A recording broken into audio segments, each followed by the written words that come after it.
Well, it certainly is a positive outcome from the US business community's perspective. I think the best that we were all hoping for was that the presidents would talk and get their negotiating teams back to the table, and it seems that that's what's happened. On top of that, we have a commitment, at least for now, from the US side that they will not impose more tariffs on the remaining 300 billion worth of Chinese imports that are not already subject to tariffs. And that is also very positive news for the business community and for the American economy because the tariffs definitely have had a negative impact. And the issue of Huawei has been making headlines for so many months. Did they bring that up at all?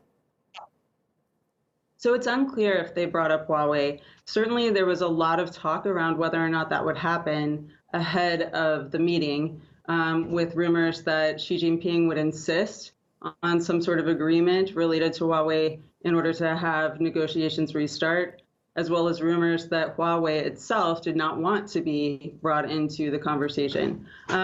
We know that when Trump opened his remarks at the beginning of the G20 summit, he had some veiled but negative things to say about Chinese technology and Chinese tech policy. So that seemed like a sign that it would not be, at least for the US, something that was negotiable. If it was critical to President Xi, then perhaps something did come out of it.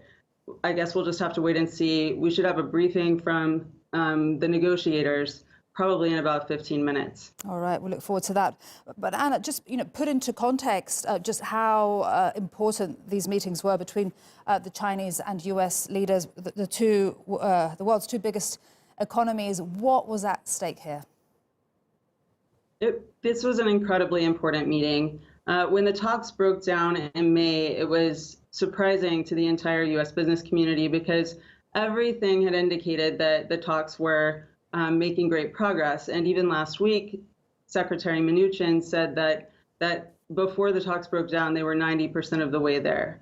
Trump indicated the same thing earlier this week. And so, once the talks broke down and Huawei was added to the US entity list and tensions ratcheted up, it became worrisome to the US business community that perhaps non-trade issues were going to overwhelm the trade issues. We think that now that we're back to the negotiating table, perhaps we can put a floor under all of these other issues and start to normalize things again.